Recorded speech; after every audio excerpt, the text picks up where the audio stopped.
Assalamualaikum warahmatullahi wabarakatuh. Perkenalkan, nama saya Rahul Arif Farezi, mahasiswa D3 Teknologi Pulp dan Kertas, jurusan Teknik Kimia Fakultas Teknik Universitas Riau. Di sini saya akan membahas sedikit tentang proses klor-alkali plant.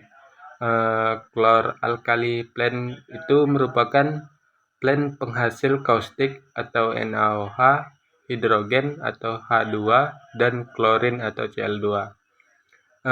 Bahan baku yang digunakan dalam plant ini yaitu brine yang telah diproses terlebih dahulu di brine treatment.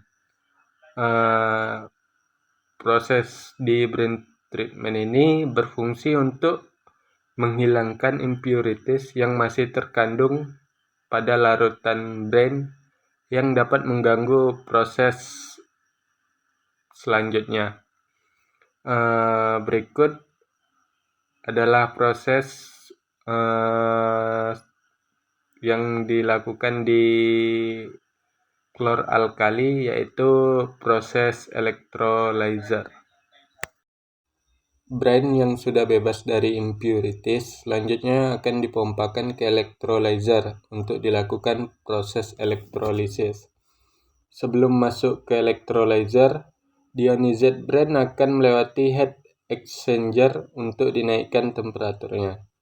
Kalau temperatur pada deionized brine rendah, akan menyebabkan proses yang terjadi di electrolyzer tidak akan sempurna. Pada electrolyzer terdapat dua bagian, yaitu bagian katoda dan bagian anoda yang dibatasi oleh sebuah membran.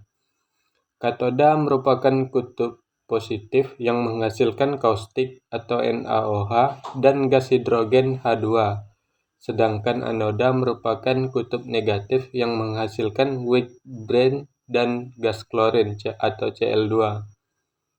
Electrolyzer akan dialiri arus listrik sekitar 87 kA sehingga brine akan terelektrolisis. Energi listrik akan memecah NaCl menjadi ion Na positif dan Cl negatif, serta H2O menjadi H2 dan OH-. Kemudian ion-ion tersebut akan bereaksi membentuk NaOH, H2, dan Cl2. Membran yang membatasi kedua kutub tersebut bersifat semi-permeable, dan ion yang bisa melewati membran tersebut hanya ion Na+, sehingga ion tersebut dapat bermigrasi dari anoda ke katoda dan bereaksi dengan OH- membentuk NaOH.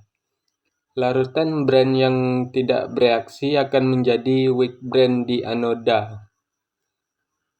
Kaustik dan gas H2 terbentuk di katoda, kemudian dipompakan ke catholyte tank untuk dilakukan pemisahan berdasarkan fasanya. Kaustik akan dipompakan ke NaOH storage, sedangkan gas H2 akan dihisap oleh H2 blower untuk dibawa ke HCl sintesis di CLO plant dengan melewati H2 cooler dan H2 chiller dan H2 demister.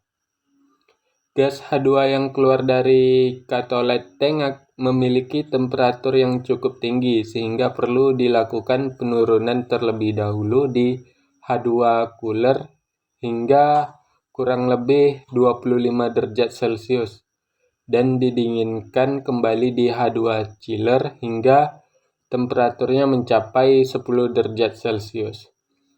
Pendinginan ini bertujuan untuk mengembunkan uap air yang masih terkandung pada gas hidrogen.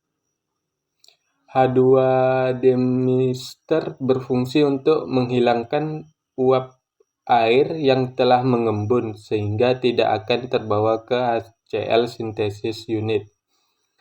Proses ini dilakukan karena uap air yang terkandung di gas hidrogen memiliki dampak negatif terhadap HCl synthesis unit. Weak brane dan gas klorin yang terbentuk di anoda dipompakan ke anolit tank dan ditambahkan HCl yang berfungsi untuk memberikan suasana asam sehingga memaksimalkan kinerja SO2 di deklorinator. Gas klorin di anolit tank akan dihisap oleh Cl2 blower untuk dibawa ke HCl synthesis unit dengan melewati pressure seal dan vacuum seal,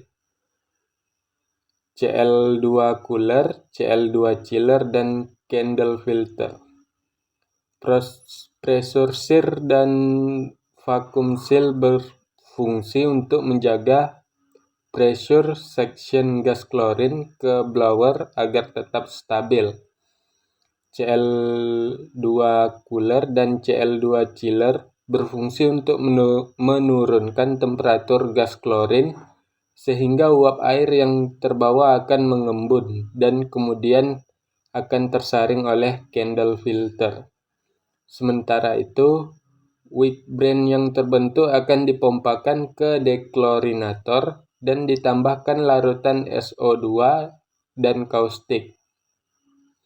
Pada deklorinator, weak brane akan dispray menggunakan nozzle sehingga gas klorin akan terlepas dari weak brane. Gas klorin yang masih menempel dengan weak brane akan dipisahkan dengan bantuan larutan SO2, sedangkan kaustik ditambahkan dengan tujuan untuk menaikkan pH larutan weak brane. Sebagian dari larutan SO2 dan kaustik akan bereaksi membentuk natrium sulfit. Larutan natrium sulfit yang terbentuk akan bereaksi mengikat klorin yang masih menempel dengan weak brane dan membentuk HCl dan natrium sulfat. Weak brane yang sudah bebas dari klorin akan dipompakan ke dechlorinated brane tank dan akan dipompakan kembali ke saturator. Sekian dari saya, jika ada kesalahan saya mohon maaf. Assalamualaikum warahmatullahi wabarakatuh.